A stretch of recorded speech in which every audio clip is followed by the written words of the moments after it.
Local farmers are dealing with some crop damage after those weekend storms, how they plan to recover. Tracking the threat for some scattered showers and thunderstorms this evening. We'll show you the latest timing on that, and also if there's any rain in the forecast for the upcoming weekend.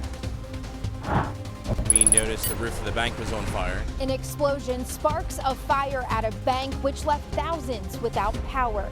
What caused the scene? It's heartbreaking. The cleanup continues in a Glen Rock animal hoarding case. We'll tell you the latest on the cats being rescued from this home.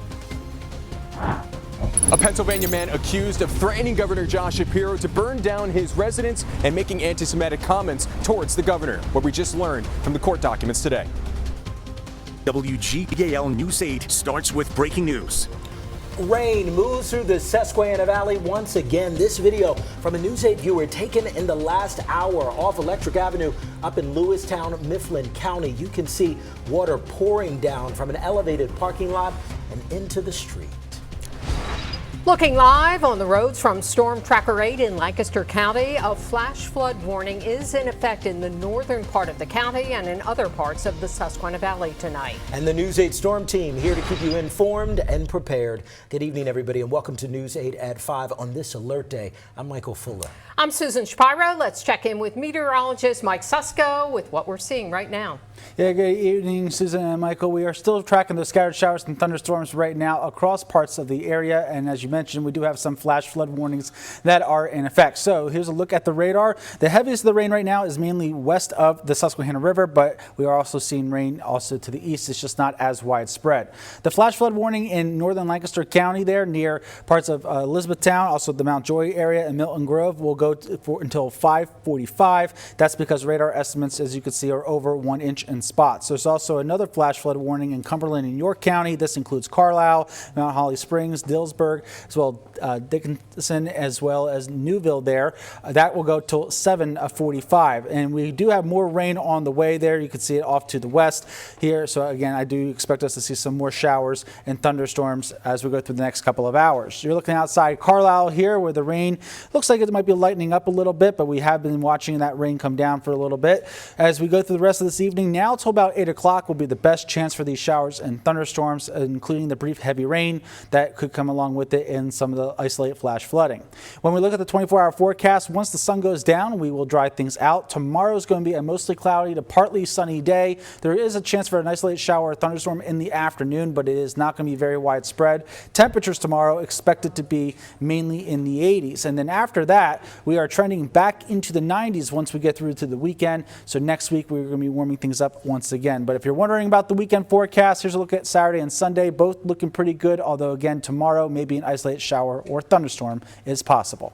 All right, Mike, thank you very much. Well, surveys continue in Lancaster County's expansive farmlands, checking in on the damage those Independence Day weekend storms left behind. That's right. One farm says it needs some time to recover from the heavy rains and the latest bout of weather to give growers a hard time over these past few months. Yeah, let's get right on over to News 8's Nicole Beltran. She is live in Manor Township tonight. And Nicole, you spoke with farmers today about that weather impact.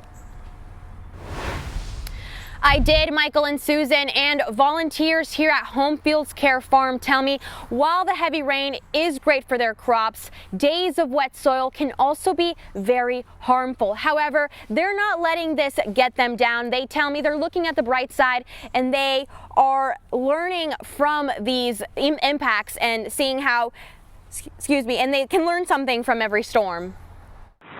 It's very frustrating. We can't plan for the weather. Allison Hawthorne is all too familiar with bad weather, but she says storm prep at Home Fields Farm never gets easier.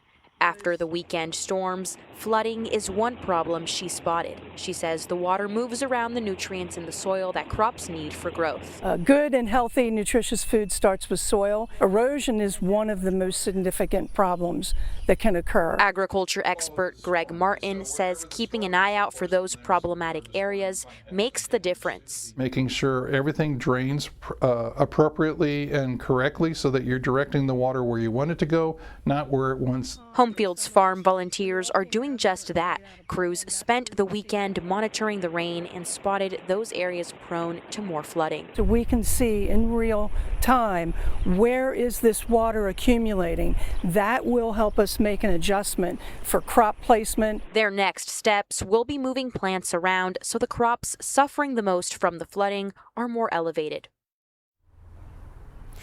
Allison also tells me the farm plans to grow native plants that can retain more water and protect those crops that are vulnerable to the flooding. In Manor Township, Lancaster County, I'm Nicole Beltran, WGAL News 8.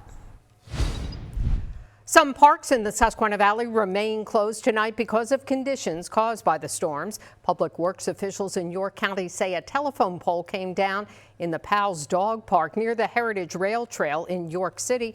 Visitors are asked to avoid the area. And 2 parks in Manheim Township, Lancaster County are closed until further notice as crews work to remove debris and assess the damage. At Landis Woods Park, all trails are blocked and the park is deemed not safe because of the number of trees down and hanging branches. Perelman Park remains inaccessible because of the number of large trees down across the entrance, as well as other trees and branches down in the park. Thousands of customers lost power today in Lancaster County, but not because of the weather. This time it was a fire in West Lampeter Township. News 8 Sarah Metz talked with the fire chief and joins us live from the Willow Street area. Hey there, Sarah. Yeah, fire crews say that a fire started on this PPL utility pole and it exploded, leaving showering sparks to land on the roof of this Citizens Bank and start a roof fire. Chief Craig Rainier says the roof fire was small and quickly contained, but the PPL electric utility pole explosion knocked out the power for about 2,500 customers in the Willow Street area. They worked to get the power back on within the hour. We're here to evaluate the whole system, the entrance coming in, the service panels, all the circuits, making sure everything is still safe, nothing was backfed and fried. JT Minnow and the crew from Powerhouse Electric were called in after the incident to help re-energize the bank's building. It's not uncommon to see this happen. I've seen it many a times. The biggest thing is just hoping that the systems inside weren't harmed by the incident that happened. Luckily, Minnow says his crew found no issues at the bank, and bank employees tell me, though, that they will remain closed for the rest of the day. In Lancaster County, Sarah Metz, WGAL News 8. Sarah, thank you. The Dauphin County coroner has identified the body pulled from the Susquehanna River earlier this week. The Harrisburg Fire Department recovered 29-year-old Sean Sprecher of West Hanover Township Tuesday in the area of Elliott Street. The cause and manner of death, well, that's still under investigation. Looking live at the state capitol in Harrisburg, in just a few hours, state senators will get back to work on the state budget. And senators are tackling several bills in 2 committee meetings starting at 8 o'clock tonight. House representatives will return to work tomorrow. The key budget concerns school funding and preserving the state's rainy day fund.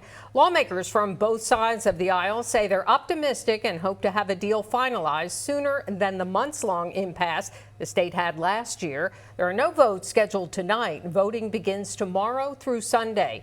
We reached out to state Senate leaders today. They say they do not want to talk about the work session before Sunday.